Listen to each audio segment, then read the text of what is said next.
I'm John Arana, and this is Karina San Martin. Hey, what's up, guys? And here we are again at the drop. At the drop. And we're dropping truth and bringing life. That's right. And so we've been talking about how to be spiritually fit. Yes. Mm-hmm. Very important. It's probably even more important than being physically fit.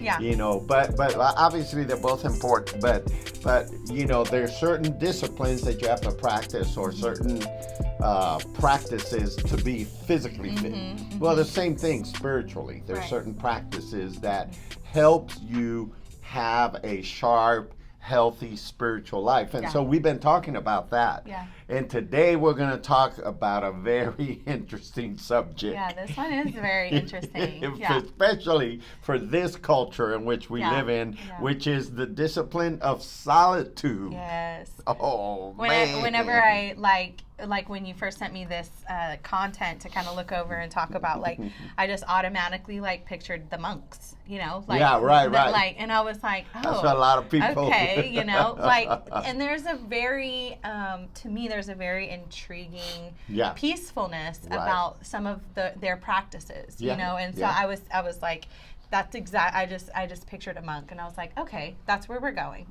and you know, this discipline has to do with silence. Yeah, right. Which, think about it. We live in such a noisy culture. Yeah. We live in such a busy, go, stressful. The more you're doing, the more important you are. The busier you are, the more like, ooh, she's so busy. I love that whole lie. Yeah. Oh my gosh. Yeah. Oh, the busier so you are, busy. the more important you are. Yeah. Right. You know, and sometimes you ask people that you know they're not doing anything. You ask them, how you doing? Oh man, I'm so busy.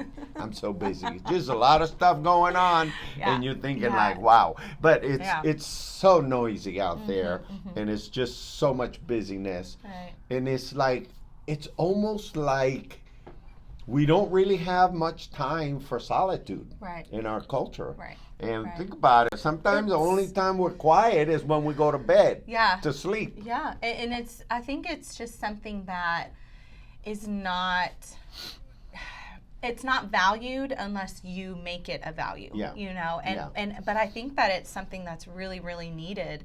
And it's something that when we don't practice this, as we talk more about it, you know, when we don't practice this, I think it's a part of what creates a lot of anxiety that people deal with, and just like stress overload, because like our bodies, you know, I mean, even from the beginning of time, like after God created everything, like he had a whole entire day of rest. I know rest is a little different than solitude, but it's kind of a similar concept to me. It's like, okay, this is the day where it's quiet, where I'm not doing anything, where almost like it's time to just soak in, you know, a peacefulness, because we need that. And it's never going to be a priority in your life if you don't make it a priority.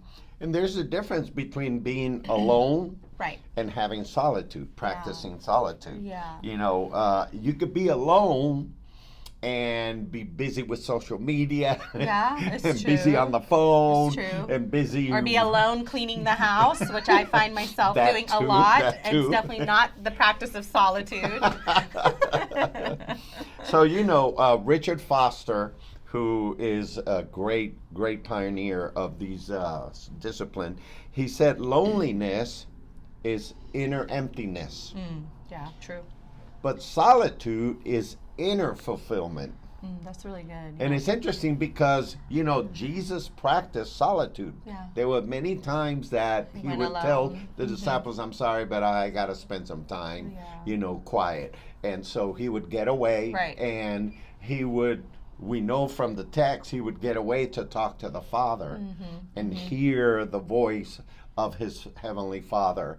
And I think that kind of takes us in the direction of what solitude is really all about. Yeah, right, yeah. You know, it's kind of like getting connected with you. Yeah. Getting connected with God. Yes. And doing it in a way that is meaningful and deeply fulfilling to your heart. Fulfilling to your heart. Yeah, no, I think that I love that quote that you read, because to me, that brings a lot of clarity to the difference between like being alone in a lonely way versus having a healthy practice of being alone and practicing solitude for a purpose, exactly. You know, for a reason. And I think that is attached to that inner fulfillment, because there are things that can happen, you know, both mentally, emotionally, physically, and obviously spiritually when you do practice solitude with a purpose, you know.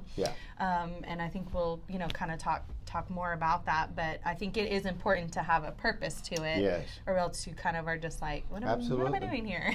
And I think that when you learn to practice solitude, because it's not the same thing as being lonely or alone. Right. But when you learn to practice solitude, you learn to be alone with yourself. You know, alone with your thoughts. Yeah, exactly. Which can be scary sometimes. It's like, I don't want to do this because I don't know if I want to be alone with my thoughts today. And you know what's funny, because there's people that are constantly inside their head. Oh yeah, you know? I get that. And I'm like that. I'm constantly inside my head with thoughts and what am I going to do and what about this and then there are people that are constantly outside their head. You know, they're getting things done and they don't think about it much, and you know, it's like sometimes I wish I could be that way. You know, I get that. But learning to practice solitude is also learning to practice you know, in the how I would say this, I would say in the nakedness of who you are, you know, totally vulnerable, being comfortable, totally transparent with yourself, and learning who you are, and God, obviously, you know. Yeah, I was gonna say, I think the really cool element that comes into play for those of us who, you know, walk in faith and are Christians is that God element that can come when you practice this solitude, which is just like of quietness. And, you know, like this is one of my favorite things to practice with the Lord is me being totally alone, uninterrupted. And, you know, I have to wake up early to get that time because my kids wake up early, you know, and it's like, if it's important to me, then I'm going to make sure that I do that because I need that quiet aloneness where I can be alone with my thoughts. I can be alone with God. I can be alone with scripture. I can have clarity and stillness before the hustle and bustle of the day. And all that is feeding your inner person. Right. You know, it's almost like it's also a time of recharging. Recharging, You know, getting energized, like you were saying, being inner directed. You know, where you're getting answers and you're thinking about things, and I think that one of the valuable things about this is that I see it's a healthy way of handling your alone time. You know, it's a healthy way of handling your recharging. And sometimes people go to things that are going to be harmful. You know, they feel like, oh man, I just need to disconnect. You know, so I'm gonna go drinking, or I'm gonna go partying, you know, and I'm gonna and I think that stuff just crowds you more. You know, it just kind of gets on you, and then you feel like you gotta just kind of shake it all off. Yeah, it's like what you're really needing, it's not accomplishing.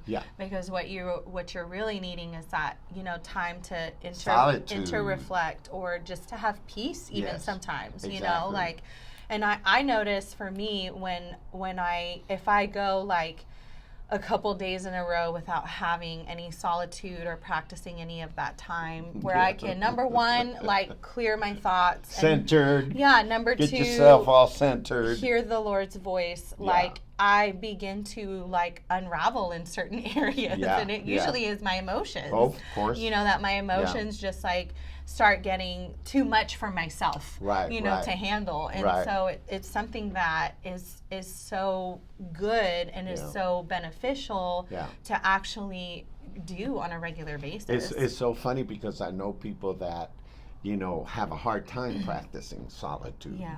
I don't. Right. To me, it's easy. Yeah. But to your mom, oh yeah, my wife, yeah. Woo, that's hard for her. I was gonna say there's certain personalities that this is probably like solitude. Yeah. What? I don't ever want to do that. Because she's Can a somebody talker. be with me? Yeah. She's a talker and a doer. Right. And she's just an amazing woman. Yeah. But to be quiet. Yeah. It's funny. It's hard for her. Yeah. And so I know solitude is a hard thing for her to practice. Right. She practices it, but it's hard for her, Right. Right. And it's funny because sometimes she'll talk and talk. Yeah. Especially in the morning. Yeah. If she gets up before me, woo, forget she's it. Ready. When I get up, she's man, charged up. she's got ideas, she's got plans, all guns she's loaded. Got questions. Yeah. She has. I know it. And so sometimes I'll tell her, hey, do we have a moment of silence? And she's like, okay. Oh, sure. And then I'll joke around. I'll say, let's see how long you're gonna last. That is so funny. Oh yeah. Not very long. And I even see like this benefit of solitude come into play, like as a parent of like not forcing, but almost like I can't think of the word, but like having my kids practice this on purpose, like especially in the summertime, like, I'm gearing up for summer right now and I'm trying to be like, okay, like I'm working from home, my husband's not home anymore working from home, like the kids are here for the summer, right. Like how am I going to do all this, just readjusting, I got this, but I make a schedule for them and there's always like an hour of quiet time. That's and good. Everybody is separated. Yes. Everybody goes to their room, sure, including mommy. Quiet time. And everybody has 1 hour. You can read, you can play, but you have to stay in your room. Exactly. And it's just this time. And that's good. And it's interesting to see. It's always beneficial, but it's interesting to see even how like each kid reacts different to personalities. it. Yeah. Like Evie's like, oh, thank God. Like, and right. Leo's like, how long do I have to stay in here? Right. An hour? What? And Gigi appreciates it. But for different personalities, it will hit different. But it is beneficial. Everybody always comes out refreshed and kind of a little more calm and just ready to tackle the rest of the day. It's funny how some people feel that sense of helplessness when they can't be talking. Yeah, it's funny. Yeah. And if you tell them, okay, let's be quiet, they're like, why? Why are we going to be quiet?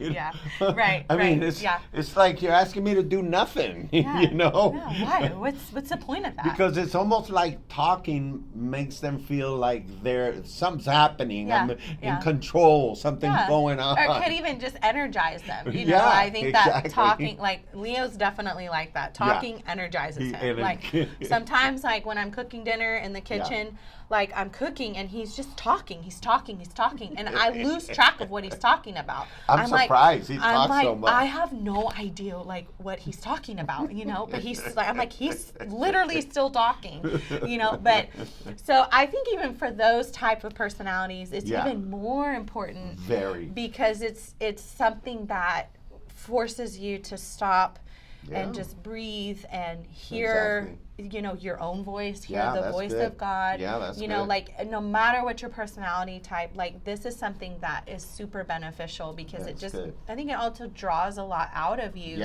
when you're forced to stop and have quietness. And it's just you. Yeah. It's just you and God. And, it's a great discipline. Let's talk a little bit about how can we practice this? Yeah. What are the how-tos? What are the practical things that we can do? And one of the things that I do, and so I would recommend it, is I get alone and I get quiet in my office at home or in your room, wherever you know you're not going to have interruptions. Yeah, right. I turn off my phone. Yeah, that's a big one. I turn everything off. And I tell my wife I'm going to have some alone time and some quiet time. Yeah. And so I get there and I usually have some things that I want to think about. I usually have some things that I even want to pray about, you know? Yeah. And so with that, thinking and praying also is a journal. Yeah.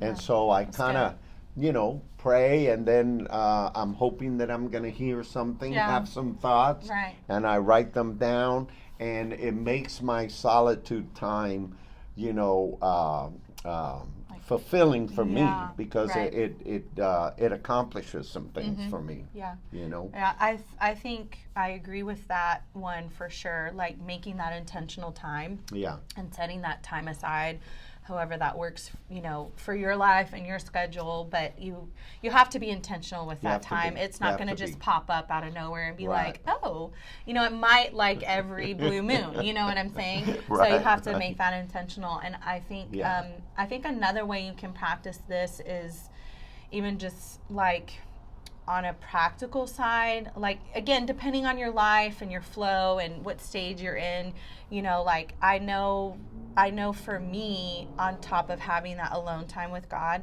like sometimes I just have to physically make myself alone, you know, like within the day. Yeah. And you know, so I'll be like, okay, like I'm gonna go to Target. And I'm gonna go to Target, and I'm gonna be totally alone and nothing. Like I'm literally gonna I'm not gonna think about anything. I'm just gonna walk around and like, because to me, it literally like shuts my mind off. I'm not thinking about any problems. I'm not trying to solve any issues. I'm literally like just mindlessly wandering through Target, and I'm like, oh, you know, and then I leave, and I can feel my inner self recharged. So it's not completely alone solitude, but I'm just thinking of another way on top of that. I think your way, obviously, I practice as well, and it's like the number one, because it's quiet, I think peaceful. Your way, the way you were mentioning is good, because you are literally by yourself, even alone. Though you're in a store with people, but you're having your moment without having to interact with another person. Right, So I think that works good. The other thing that I've practiced is walking. Yeah, I was going to say like something physical. Walking in nature. You know, I love to walk in nature and look at the trees and that kind of thing. And man, that puts me in the zone. In a spot, it really does. It puts me in the zone right away.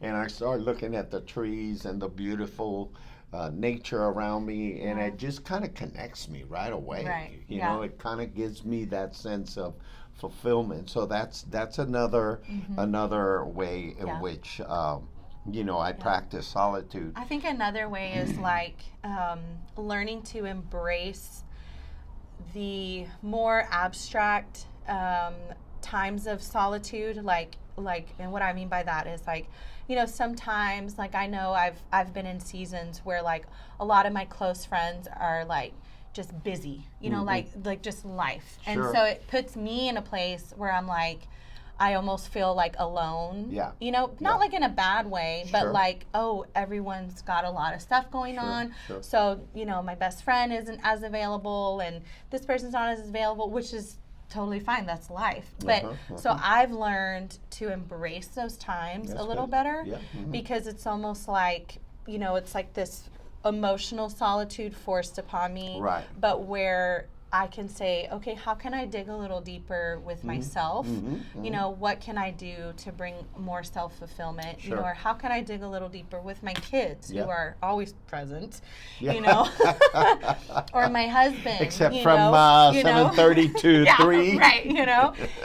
And so I think learning to embrace those moments of feeling alone, but instead of letting it be a negative thing, turn it around to be like, what can I do with this season to create something stronger in me, you know, in this time of feeling that solitude, if that makes sense. Another way in which I practice solitude is I